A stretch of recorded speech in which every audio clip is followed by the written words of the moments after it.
تاجدار ختم نبوت، تاجدار ختم نبوت۔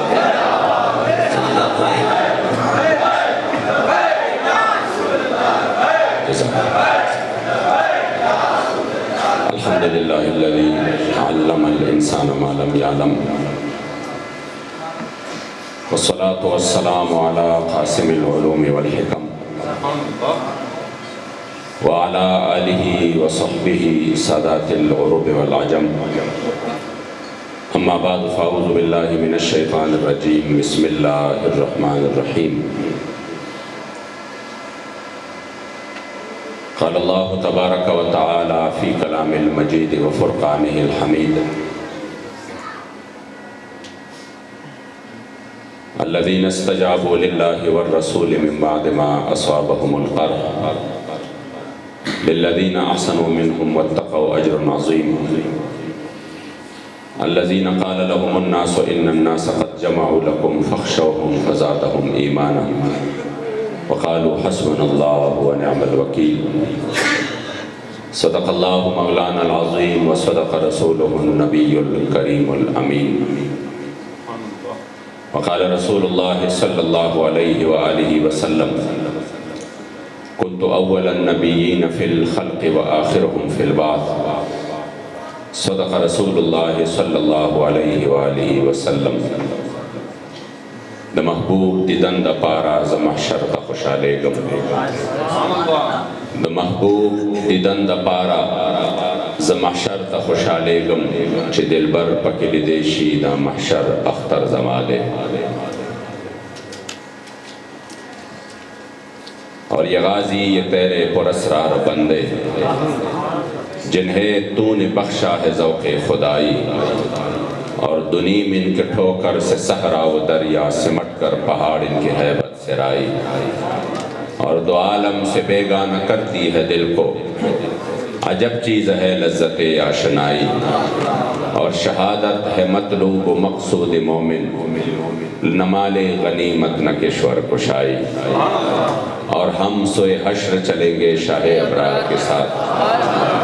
قافلہ ہوگا روا قافلہ سالار کے ساتھ، اور یہ تو طیبہ کی محبت کا اثر ہے، ورنہ کون روتا ہے لپٹ کر در و دیوار کے ساتھ۔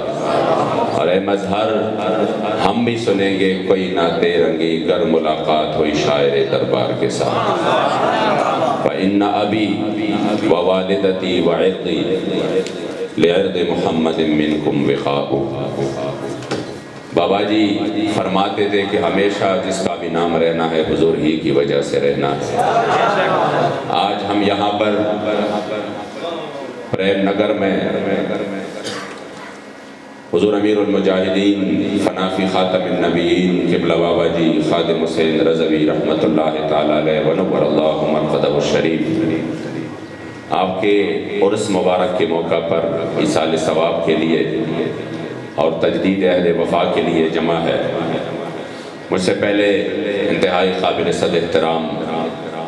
جناب پیر طریقت رہبر شریعت سید السادات جناب سید افضال حسین شاہ صاحب دامت برکاتہم و فیوزاتہم علینا نے قبلہ بابا جی امیر المجاہدین رحمت اللہ تعالیٰ علیہ کے حوالے سے چند بہت قیمتی اور خوبصورت باتیں کی بڑی مختصر وقت میں۔ علماء موجود ہے، استاد العلماء مفتی صاحب اور آپ کے جتنے بھی یہاں پر علماء اور مشائخ تشریف فرما ہے، یقین کرے قبلہ بابا جی رحمت اللہ تعالیٰ علیہ نے اس امت کو جو راستہ وہ بھول چکے تھے، جو عزت کا راستہ تھا، جو عروج کا تھا، اور جس پر ہمیشہ مسلمانوں نے توکل کر کے عزت پائی ہے اور پوری دنیا کی سرداری کی ہے، وہ بھول چکے تھے،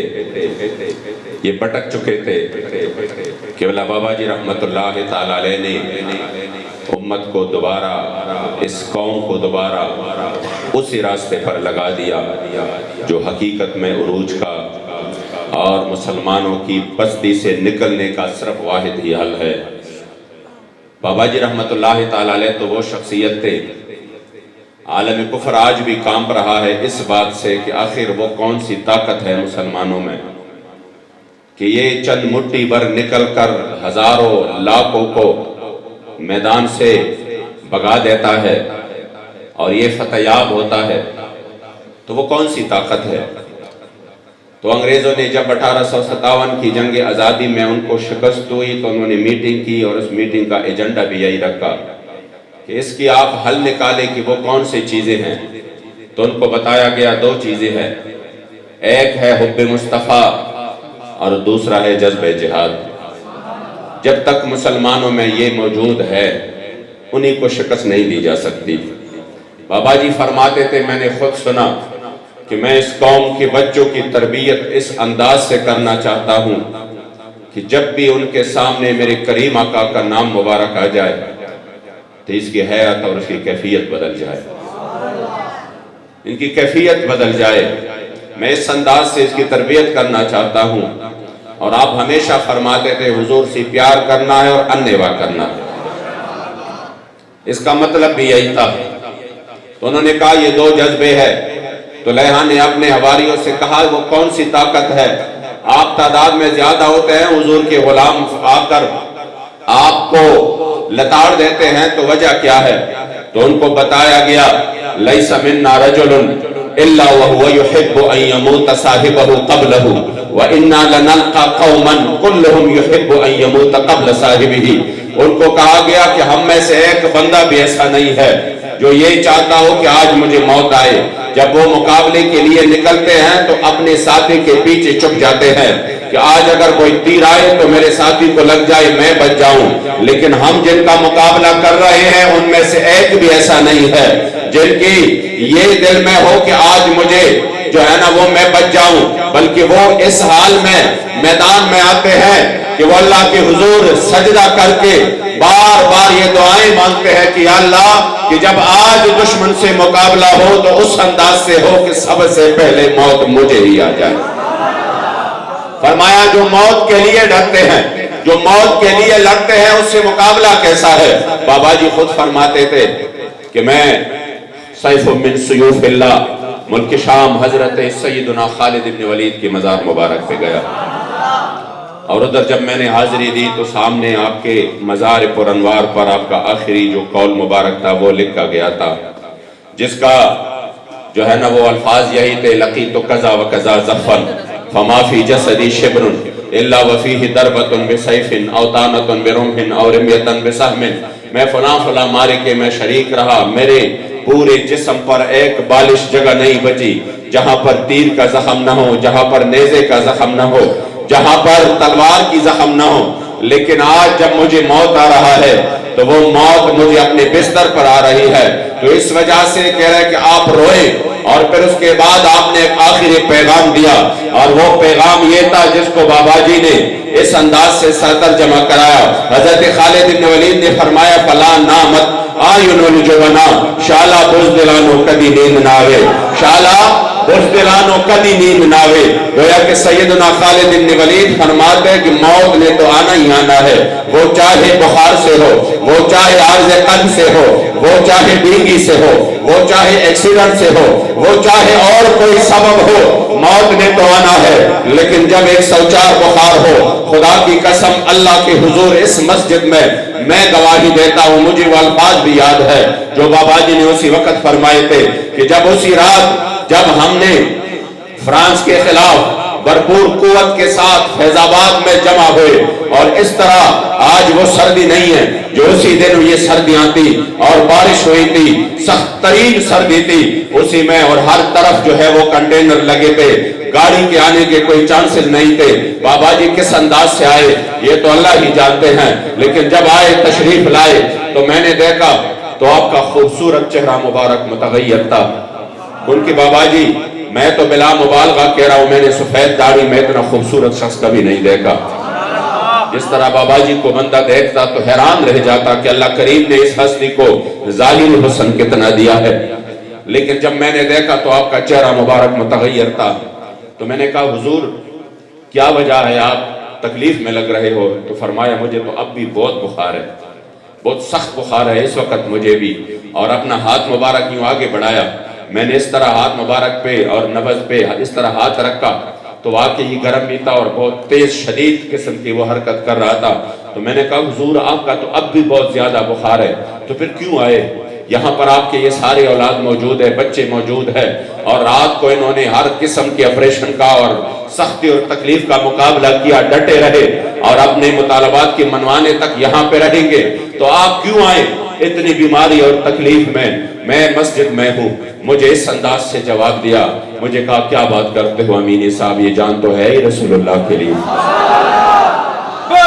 لبیک لبیک یا رسول اللہ، لبیک لبیک لبیک یا رسول اللہ، لبیک لبیک لبیک یا رسول اللہ۔ آج نعرے ختم نبوت۔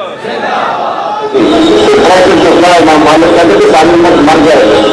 آپ تو پہلے کو رہے ہیں نا، امام مالک کہتے کہ اگر ہندی امت ہندی کا سارا نہیں نہ دے سکتی ہے، اجتماعی طور پر ساری مر جائے، پھر فائدہ کیا اس کو لے کر ہے؟ تو ہم تو آیا ختم نبوت کے لیے، آپ ٹریکٹر کے ساتھ اس کو نہ ملایا کریں، نہیں آپ دیکھیں نا۔ یقین کرے بابا جی نے اسی وقت جو جملہ کہا تو ظاہری بات ہے پھر اس انداز سے اس دنیا سے رخصت ہو گئے کہ پوری دنیا میں یہ پیغام دیا کہ پاکستان میں حضور کے غلام رہتے ہیں، پاکستان میں حضور کے وہ غلام رہتے ہیں جو حضور کی عزت ابرو پر مر مٹنے کے لیے تیار ہے، مرنے کے لیے بھی تیار ہے اور مارنے کے لیے بھی تیار ہے، اور یہ حضور کے وہ غلام ہے جن کو دنیا کی کوئی طاقت نہ ڈرا سکتی ہے نہ دمکا سکتی ہے۔ بڑے آئے پھر اس کے بعد چیلنج کے بعد یقین کرے بڑے آئے، انہوں نے کہا ہم آپ کو یہ دیں گے وہ دیں گے، میں ذمہ دار ہوں اور جو بھی بات کروں گا، یہ نیٹ جو ہے نا بڑی ظالم چیز ہے، یہ بندے کو پھر معاف کبھی نہیں کرتا، جو بھی آپ جھوٹ بولیں گے تو پھر آپ کے گلے پڑ جاتا ہے۔ میں ایک ایک لفظ کا ذمہ دار ہوں کہ جب یہ لاہور میں آئے مجھے امیر محترم نے کال کی کہ آ جاؤ ان کے ساتھ بات کرو، یہ بات کرنا چاہتے ہیں، تو انہوں نے کہا پیچھے ہٹ جاؤ، فرانس کے خلاف جو آپ نے معاہدہ کیا ہے اس معاہدے سے پیچھے ہٹ جاؤ، ہم آپ کو سینیٹر دیتے ہیں، آپ دے دے ہم اس کو پاس کر کے سینیٹر بنا دیتے ہیں، اور آپ کے اراکین شورا میں سے جو بھی نام لیں گے ہم اس کو بلو پاسپورٹ دیتے ہیں۔ وہ جا کے فرانس جائے، سعودیہ جائے، ادھر جائے ادھر جائے، اور وہ اپنا جو ہے نا یہ اپنا پیغام آگے بڑھائے، اور پھر تیسرے کہا کہ جتنے پیسے آپ مانگ رہے ہیں ہم آن دا سپاٹ دے رہے ہیں۔ اس میں فیصل واؤڈ آتا، یہ شیخ رشید، یہ رجا بشارت، یہ سارے آئے تھے، اور ہم یہ کر رہے وہ کر رہے۔ میں اپنے وزیر اعظم سے یہ اتھارٹی لے کر آیا ہوں کہ میں کروں گا یہ سب کچھ، اور انہوں نے مجھے فل اختیار دیا ہے، آپ پیسے مانگو کتنا پیسہ آپ کو چاہیے، اور اس لیے نہیں دے رہے ہیں کہ ہم آپ کو خرید رہے ہیں، اس لیے دے رہے ہیں کہ آپ شہداء کو دے، مساجد بنائے، مدارس کو دے، کام چلائے، اس کے اوپر آپ اپنے کام کو آگے بڑھائے، اور آئندہ کے لیے آپ کو جو بھی حل کا چاہیے، وہ صوبائی کا ہو، وہ قومی کا ہو، وہ ہم چھوڑنے کے لیے تیار ہے۔ ابھی منشن کرے ہم آپ کے ساتھ لکھ کے دیتے ہیں، ایک ایک لفظ کا ذمہ دار ہوں۔ میں نے ان کے حلقے میں بھی کہا ہے کہ ایک لفظ بھی جھوٹا ثابت کرو تو جو بھی جرم میں تیار ہوں پھر اس کے لیے، لیکن جب انہوں نے یہ بات کی تو الحمدللہ ہم نے برجستہ جواب دیا کہ یہ تم کیا بات کر رہے ہو، تم ہمیں خریدنے کی بات کر رہے ہو، یاد رکھنا لیٹ ہو چکے ہو، تمہارے سے پہلے ریل چیئر والے بابا نے ہمارا سودا بازار مصطفیٰ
جذباتی ہو چکے ہو، یہ جذبات کی باتیں نہیں ہیں، جا کر سوچو یہ بہت بڑی آفر ہے، لیکن تم جذباتی بن رہے۔ میں نے کہا جذبات کی بات ہے، کیوں نہیں ہے، لیکن یہ وہ جذبات ہے کہ حضور قبلہ امیر المجاہدین نے اس مشن کے مقابلے میں الحمدللہ ہمارے سامنے سونے اور خاک کی قیمت ایک برابر کر دی۔ یہ ایک ایسی بات ہے، تم انہوں نے کہا پھر اپنے امیر سے بات کرو۔ میں نے کہا امیر صاحب کی بھی یہی بات ہے۔ انہوں نے کہا نہیں، ہم خود بات کرنا چاہتے ہیں۔ میں نے کہا بات تو وہی ہے، انہوں نے ہمیں مقرر کیا ہے۔ کہہ رہے نہیں تو پھر ہم تعزیت کرتے ہیں، ان کے والد حضور کی تعزیت کرتے ہیں۔ میں نے کہا تعزیت کر سکتے ہیں۔ امیر صاحب سے بات کی، انہوں نے کہا ٹھیک ہے، آ جائیں تعزیت کے لیے۔ جب ہم آئے تعزیت کی، سامنے والے کمرے میں بیٹھ گئے، امیر محترم بھی بیٹھ گئے، تو کہا کہ امیر صاحب ہم نے اس کو بڑی جو ہے نا 3 دن سے ہم لگے ہیں اس بات پہ، اور میں تو اپنے وزیر اعظم صاحب کو بڑی مطمئن کر کے آیا تھا کہ انشاءاللہ میں حل کر کے آؤں گا۔ تو ابھی میں نے ان کے سامنے 3 چیزیں رکھی تھی، تو ان میں سے تو کوئی ایک بات مان کے کم از کم ہمیں اس حال تک رخصت کرے کہ میں اپنے وزیر اعظم کو کہوں کہ میں یہ منوا کے آیا ہوں۔ تو انہوں نے کہا جو ان کا جواب ہے وہ ہمارا بھی جواب ہے۔ انہوں نے کہا نہیں، کچھ تو ہمیں دے کر رخصت کرے، کچھ تو دے کر رخصت کرے۔ وہ منتوں پہ آ گیا، کم از کم میں نے 3 دن گزارے، کچھ تو دے کر رخصت کرے۔ میں ان کو جا کے کیا کہوں گا؟ قبلہ امیر محترم نے، واللہ آپ کو فخر ہوگا اپنی قیادت پہ، بابا جی کی خون پہ، بابا جی کی غیرت اور حمیت کے عکس پہ، آپ نے فرمایا جا کر اپنے وزیر اعظم سے کہنا میں آپ کو بہت بڑی بات دے کر رخصت کر رہا ہوں۔ انہوں نے کہا کون سی بڑی بات؟ نہ آپ نے پیسوں کی بات مان لی، نہ آپ نے سیٹ کی، نہ آپ نے ویزوں کی، نہ آپ نے جو ہے نا اگلے حلقوں کی، تو کون سی بڑی بات دے کر مجھے رخصت کر رہے ہو؟ امیر محترم نے فرمایا جا کر اپنے وزیر اعظم سے کہنا کہ جس وقت لوگوں کی حالت یہ ہو کہ پلیٹ پر بھی بک جاتے ہیں، وزیر اعظم کو کہنا کہ اسی وقت بھی 1450 سال بعد بھی پاکستان میں حضور کے وہ غلام رہتے ہیں جو پوری دنیا کی طاقتیں مل کر نہ ان کو خرید سکتے ہیں، نہ ان کو چکا سکتے ہیں، نہ ان کو ڈرایا جا سکتا ہے۔ من صبر نبيا ومن صبر نبيا من صبر نبيا ومن صبر نبيا ساڈی پاکستان پہچان جے اسی پاکستان دے نال اسی نعرہ لایا لبیک دا اسی اس انسان دے نال ساڈی جان ہے دیوانی دے وچ اسی اپنی جان دے نال اسی کلمی صاحب دے نال دا اسی اگلی صاحب دے نال رسول اللہ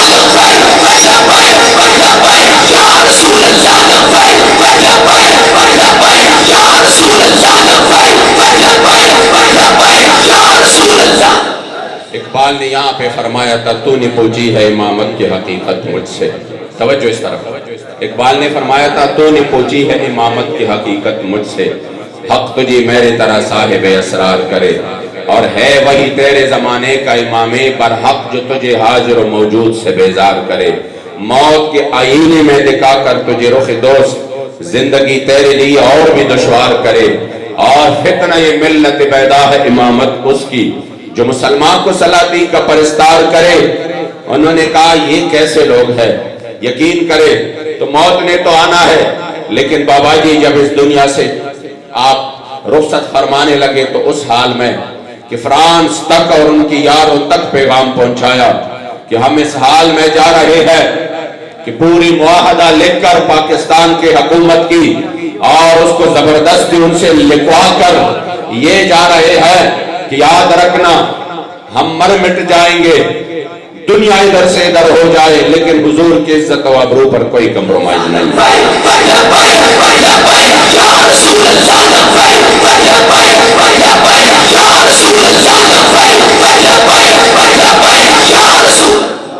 حضور کی عزت آبرو پر کوئی کمپرومائز نہیں ہے۔ تو جب اس حال میں دنیا سے چلے گئے تو خود بھی فرماتے تھے، جس طرح اس بچے نے وہ شعر پڑھا کہ پتہ نہیں دنیا سے جانا تو ہے، وہ تو موت کو حضرت خالد ابن ولید رضی اللہ تعالیٰ عنہ نے میدان کارزار میں بہت ڈھونڈا۔ خود علیہ صحابہ میں یہ روایت نقل ہے کہ آپ خود فرماتے ہیں کہ میں نے 14 مرتبہ موت کے لیے میدان میں گیا کہ آج تو مجھے شہادت نصیب ہی ہونی ہے، لیکن پھر بھی مجھے ادھر موت نہیں آیا۔ تو بابا جی اس حال میں گئے کہ پوری دنیا میں حضور کی عزت اور ناموس کا پرچم بلند کیا، فرانس تک جو ہے نا ان کو سخت ترین پیغام دیا۔ اس حال میں گئے کوئی مر گیا ہے کس سے؟ عارض قلب سے، کوئی ایکسیڈنٹ سے۔ بابا جی جس حال میں گیا تو اس انداز میں، کیونکہ آپ ہمیشہ فرماتے تھے کہ جب آپ کے وصال مبارک امیر محترم خود فرماتے ہیں کہ مرض الوصال میں، کہ جس بیماری میں بابا جی دنیا سے تشریف لے گئے، کہ میں نے کہا جب تکلیف بہت زیادہ تھی، میں نے کہا حضور میں چپکے سے معاملات کر لیتا ہوں، تو جائیں گے حرم شریف، حضور کے سامنے بیٹھ جائیے، عمرہ کیجئے گا اور حضور کے سامنے اپنے درد دل بیان کیجئے گا۔ تو کہہ رہے تھے کہ بابا جی آنکھ مبارک میں آنسو آئے اور فرمایا کہ بیٹا میں کس منہ سے حضور کے سامنے جاؤں، حضور کے سامنے کیسے ہم سامنے ہمارے ہوتے ہوئے حضور کی گستاخی کرتے ہوئے وہ ملعونہ یہاں سے باہر چلی گئی۔ قادیانیوں کی بڑی بڑی مراکز پاکستان میں ہے اور اس طرح حضور کی عزت آبرو پر حملے ہوتے رہے، ہم کچھ نہ کر سکے۔ ہم کس طرح جائیں یہاں سے اور کس انداز سے حضور کے سامنے جائیں؟ یقین کرے وہ ایسے عاشق تھے، انہوں نے غیرت اور حمیت کے اس انداز میں اس قوم کو جگانے کی کوشش کی، ہمیشہ یہی کہتے رہے اور یہ آج بھی آپ اسی وقت سے کہہ رہے تھے، اسی وقت سے کہ اسلام صرف امن کا نہیں غیرت کا بھی درس دیتا ہے، میدان میں نکلنے کا بھی درس دیتا ہے۔ جس حضور کریم آقا کی اخلاق حسنہ اور اخلاق کریمانہ یہ ہے کہ وہ فتح مکہ کے دن عام معافی کا اعلان کرتے ہیں، تو اس کریم آقا کی اخلاق کریمانہ یہ بھی ہے کہ وہ کعبے کے غلافوں سے لپٹ کر ابن خطل کو قتل کرنے کا حکم بھی جاری کر دیتا ہے۔ یہ حضور کے اخلاق کریمانہ یہ بھی ہے کہ جب احد کے دن میرے کریم آقا جس تلوار کو لے کر نکلتے ہیں تو اسی تلوار پر یہ شعر لکھا ہے، فی الجبن عار وفی الاقبال مکرمۃ والمرء بالجبن لا ینجو من القدر۔ آگے بڑھنے میں عزت ہے، آگے بڑھنے میں عزت ہے، لیکن اگر کوئی بندہ صرف اس بات کے ڈر سے اسلام کے لیے آگے نہ بڑھے کہ مجھے موت نے آنا ہے اور وہ میدان کارزار میں ہو تو شاید مجھے تلوار کی ضرب پڑے، مجھے گولی لگ جائے تو موت نے تو آنا ہے، وہ تقدیر سے کوئی بندہ بچ تو نہیں سکتا، وہ تو بیماری سے بھی مر جائے گا، لیکن اس موت کا مزہ ہی کیا ہے جو حضور کی عزت آبرو کے لیے اس سردی میں میدان فیض آباد میں حضور کے عزت آبرو کے لیے نکلے اور پھر وہ اس موت کا سبب بھی بن جائے، تو اس انداز سے حضور کے سامنے جائے کہ جب روح میرا پیراہن خاکی سے نکلے تو روز ایسے آواز آئے وہ میرا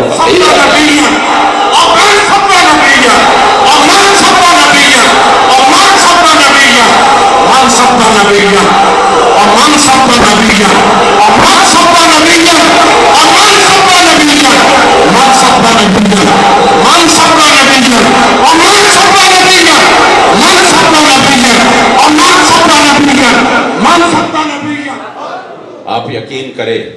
اس انداز سے بابا جی نے اس قوم کی تربیت کی۔ مجھے یاد ہے ہم اسی وقت پڑھتے تھے، بالکل یہ جو تورخم بارڈر ہے اس سے تھوڑے سے فاصلے پر ہماری جو درس نظامی کا سال تھا، اسی وقت جب 9/11 کا حملہ امریکہ کر رہا تھا تو مختلف چینلز کے لوگ وہ مختلف علاقوں میں جا رہے تھے، بالخصوص فاٹا کے علاقوں میں، کہ اگر طالبان پر امریکہ نے حملہ کیا تو آپ لوگوں کی پھر کیا رائے ہے، آپ کیا کریں گے؟ یہ ایک سروے ہو رہی تھی۔ تو آپ یقین کریں ہم اسی وقت اپنی آنکھوں سے دیکھتے تھے اور کانوں سے سنتے تھے کہ وہ سوال اور کرتے تھے، جواب میں یہ ہوتا کہ ہم تو پرامن ہیں، ہم تو کچھ بھی نہیں کہتے، ہم تو یہ ہے، اسلام نے یہ درس دیا، وہ درس دیا۔ اور پھر اس کے بعد پرویز مشرف نے ایک نعرہ لگایا اور اس نعرے کا وہ تھا کہ سب سے پہلے پاکستان۔ تو ہر کسی نے اپنے دکان کے اوپر اپنے آگے پیچھے یہ لکھا ہوا تھا، سب سے پہلے پاکستان، سب سے پہلے پاکستان۔ میں نے صرف قبلہ امیر المجاہدین سے سنا کہ آپ نے فرمایا سب سے پہلے پاکستان نہیں، سب سے پہلے اسلام۔ سب سے پہلے کیا؟ لوگوں کو لگا کہ شاید یہ وطن کی جو ہے نا کے ساتھ کچھ غداری ہے اور یہ ایکسٹریمزم ہے، یہ انتہا پسندی ہے۔ کس طرح سب سے پہلے علماء بیٹھے ہیں، اس کو کہتے ہیں کلمۃ حق ارید بہا الباطل۔ بابا جی نے اس کا یہ انداز دیا کہ اس کا معنی یہ ہے کہ وہ کہتے ہیں کہ جب پاکستان ہماری سرحدوں کے درمیان جو ہم نے لکیریں ڈالی ہے، اس کے درمیان جو مسلمان ہے، اگر وہ کوئی بھی بندہ اس بارڈر کے اس پار نہیں آیا تو ٹھیک ہے، سب سے پہلے پاکستان ہے تو ہم پرامن ہیں تو بات ہی ختم ہے، تو پھر چاہے کشمیر لٹ جائے، پھر چاہے عراق جو ہے نا وہ ختم ہو جائے، پھر چاہے فلسطین میں اور پھر چاہے شام میں اور یمن میں مسلمانوں کے ٹکڑے بن جائے، لیکن ہماری سرحد سلامت ہے تو ٹھیک ہے۔ اسی وقت بابا جی نے فرمایا نہیں، سب سے پہلے اسلام ہے اور پھر پاکستان کو بنایا ہی اسلام کے لیے ہے۔ ہمارے دادا حضور کے بارے میں میرے دادی فرماتے تھے کہ جب میں نے بیماری میں آپ کے ہاتھ مبارک دھو رہی تھی تو آپ کے یہاں پر بڑے کالے کالے نشان تھے، تو میں نے کہا حضور یہ کالے نشان کس چیز کے ہے؟ تو مجھے کہا کہ جب 1930 میں انگریزوں کے خلاف جہاد کرتے ہوئے جس طرح پیر صاحب نے فرمایا کہ سخانی بازار اور پھر آگے قلعہ بالا حصار پر حملہ کیا اور اس میں 2 انگریزوں کو خود مردار کیا، تو اس کے 302 کے دعوے آپ پر ہو گئے، پھر آپ کربوگا شریف سے گرفتار ہو گئے اور سیدھا جو ہے نا وہ آپ ہری پور جیل میں 3 سال قید بامشقت ہوئے۔ 3 سال قید بامشقت میں آپ کے ہاتھوں کو ہتھکڑیاں ہوتی اور پاؤں کو بیڑیاں ہوتی، تو وہ جو چکیاں ہوتی ہیں اب بھی وہ ان کی وہ نشانات موجود تھے، ہم نے خود دیکھے، تو وہ ان چکی میں وہ روزانہ جو گندم ہے وہ پیستے تھے اسی پر، اور وہ جو ہاتھ میں ہتھکڑیاں ہوتی تھی وہ لگتی، تو فرمایا کہ 11 سال بعد اس ہتھکڑیوں کے نشان آپ کے ہاتھ مبارک پر موجود تھے، 11 سال بعد۔ لیکن غیرت کا عالم یہ تھا کہ اتوار کو جو سپرڈنٹ جیل تھا وہ مختلف گارڈز میں آتا تھا، تو اسی گارڈز میں جب بھی آتا تو اس قیدیوں کے لیے یہ حکم تھا، اب تو ہم جاتے ہیں تو پھر بھی گزارا ہوتا ہے کہ ان کی جو ملازمین ہے، جو چیف ہے، جو جیل کا عملہ ہے وہ مسلمان ہے، وہ کبھی دیکھتے ہیں کہ یہ تو حضور کے غلام ہے اور حضور کے نام پر غیرت کہتے ہوئے آ چکے ہیں تو کچھ نہ کچھ خیال بھی کرتے ہیں، لیکن وہ تھے انگریز، وہ معاملہ تھا انگریزوں کا، انہوں نے کبھی ہتھکڑیاں نہیں کھولی، انہوں نے کبھی بیڑیاں نہیں کھولی، تو کہا کہ اتوار کے دن قیدیوں کے لیے یہ تھا کہ جب ہمارے سپرڈنٹ آ جاتا ہے تو ہم آپ کی ہتھکڑیاں کھول دیں گے، تو ہتھکڑیاں کھول کے اور بیڑیاں کھول کے آپ جو ہی وہ اندر داخل ہو جاتا ہے تو وہ انگریز تھا، تو اس کو آپ نے سلوک کرنا ہے، تو پھر اس کے انعام کے طور پہ سارا دن آپ نے بغیر ہتھکڑیوں کے اور بغیر بیڑیوں کے آپ نے اس طرح چلنا ہے، تو قیدی بڑے خوش ہوتے تھے، جس نے قید گزارا ہو اس کو پتا ہے کہ جیل میں کچھ چہل پہل یہ بھی بہت بڑی نعمت ہوتی ہے، تو قیدی بڑی خوش ہوتے تھے کہ آج موقع ملے گا، ہتھکڑیاں بھی کھولی جائیں گی اور بیڑیاں بھی، اور ہم آزاد گھومیں گے پھریں گے، کیا ہے سلامیں کریں گے، باقی دن کے مزے ہیں۔ لیکن جب اتوار کا دن آتا سب کے ہتھکڑیاں کھول دی جاتی، لیکن دادا حضور اپنی چکی میں اسی طرح زنجیروں میں بند ہوتا۔ لوگوں نے کہا جی صاحب یہ تم زیادتی کر رہے ہو، ایک ہی تو دن ہے ہفتے میں جن میں ہم آزادی سے گھومے پھرے اور تم وہ بھی اس طرح گزارتے ہو۔ آپ اسی وقت جلال میں آئے اور ان کے آپ نے جواب دیا یہ تم لوگ ہو کہ اس طرح کی باتیں کرتے ہو، یہ تو 3 سال قید ہے، خدا کی قسم یہ 3000 سال ہو جائے ہتھکڑیاں بھی لگیں گی، بیڑیاں بھی لگیں گی، لیکن حضور کے دشمن کو میں کبھی سلوک نہیں کروں گا۔ تاجدار ختم نبوت، تاجدار ختم نبوت، تاجدار ختم نبوت۔ کشمیر کی جہاد نہ واپس ہونا، شام کی جہاد نہ واپس ہونا، عراق کی جہاد نہ واپس، اور یمن بھی واپس آنا چاہ رہا، اور بیت المقدس کی جہاد نہ واپس ہونا، اور بیت المقدس کتنا لانا، اور بیت المقدس واپس کتنا لانا، اور اسرائیل کی ٹھکائی کتنا ہونی، اور اسرائیل کی ٹھکائی کتنا ہونی، اور دنیا میں اسلام کتنا اچھا ہے، اور اس لیے آپ یقین کریں کہ آپ نے اسی وقت جب فرمایا کہ نہیں سب سے پہلے اسلام ہے، اس کے پیچھے مقصد یہی تھا۔ آج آپ دیکھیے اگر انہوں نے یہ نعرہ لگا کہ لوگوں کے ذہن بنائیں کہ نہیں جب پاکستان کی سرحد پر امن طریقے سے ہم چل رہے ہیں تو کشمیر اگر فلسطین لٹ رہا ہے تو کیا ہوا؟ اس کا مقصد تو یہ ہوا نا، اور کیوں نہیں یہ ہوا؟ آپ دیکھیں نا فلسطین کے حالات کو دیکھیں اس وقت کیا ہے، پوری دنیا کی طاقتیں مل کر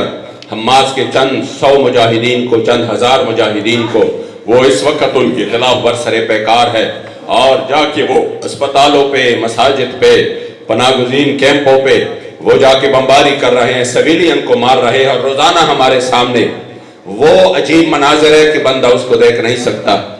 لیکن اس کے باوجود مسلمان اتنا بھی نہیں کر سکتے کہ کم از کم ان کی بائیکاٹ تک کر سکے۔ آخر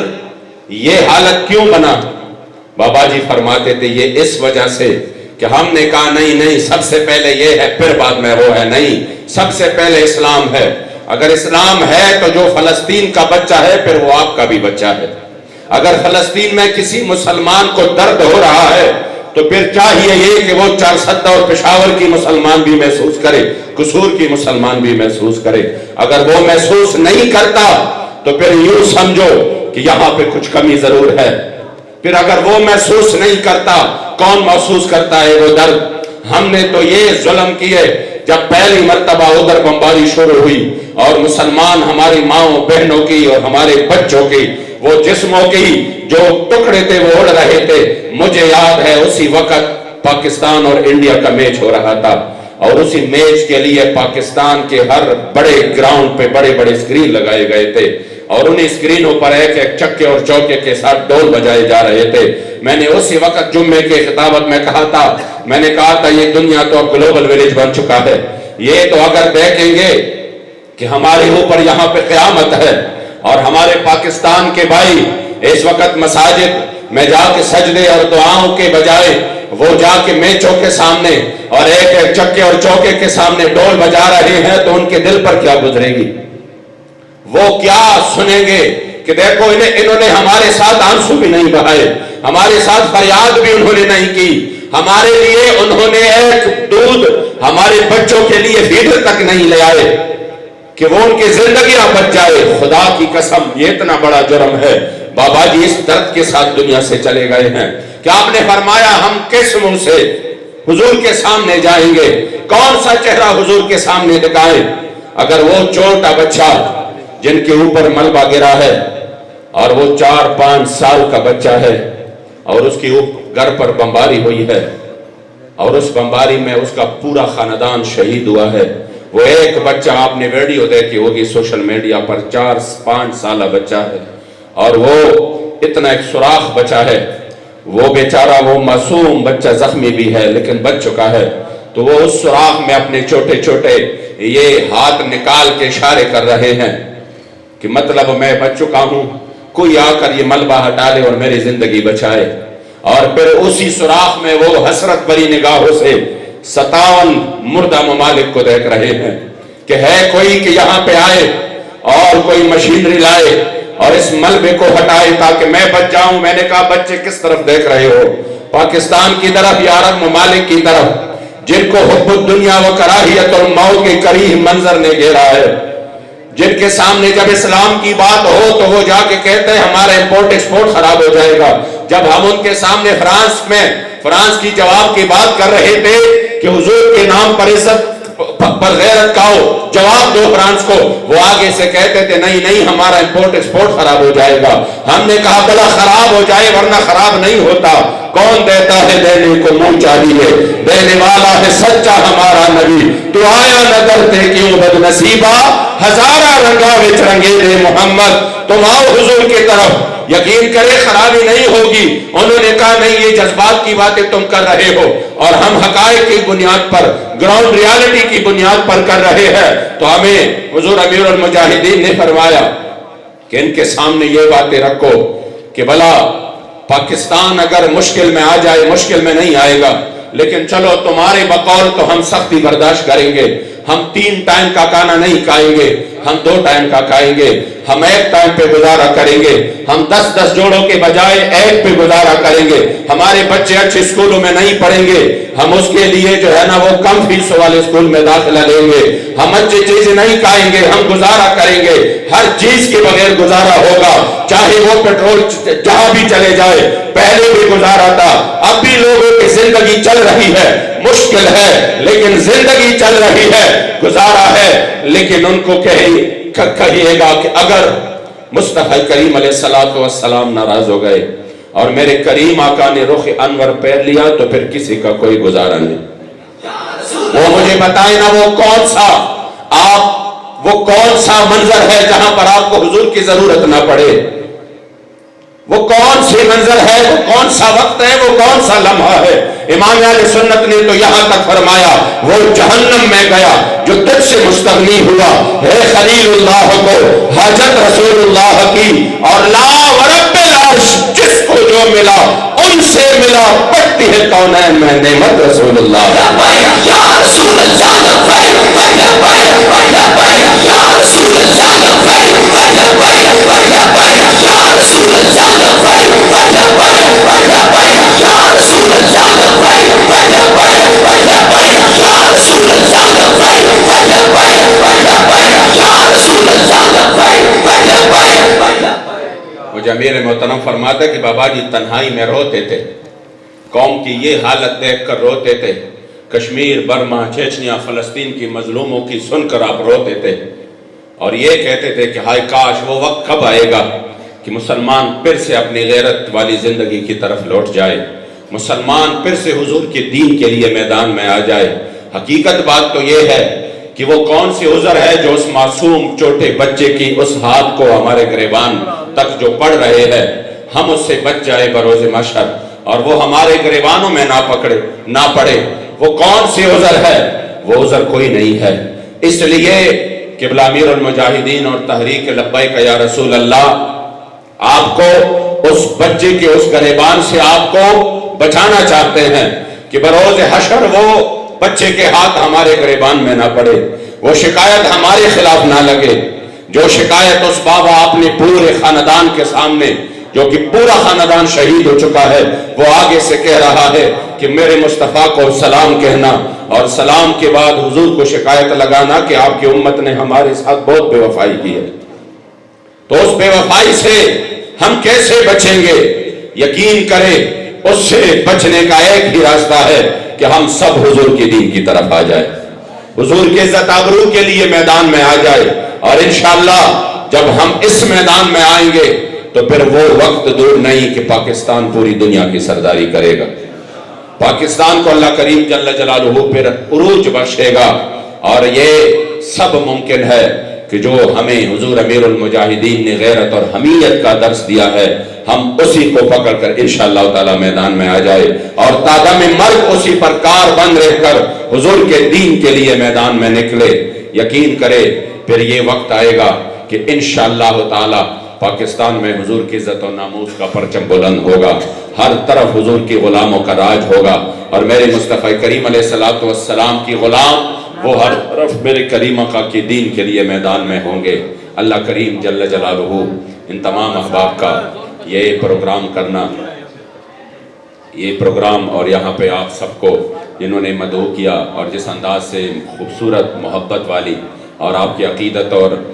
محبت والی یہ محفل سجائی، اللہ کریم جل جلالہ تمام احباب کو تا ابد سلامت رکھے۔ دیر درود دا مدینی پر نازولی پر لکن دی خاوند تل ترتلی، او دا عزت نشان کم زیتا شپورتا، چی عرش عظیم خپولان دی سملی، جبرائیل غندے ہم دم و حلی نشی، لحیبت پتالو خبر خلی، چی پخپل پر مولا وائی درود، خلق چابویلی دل حسن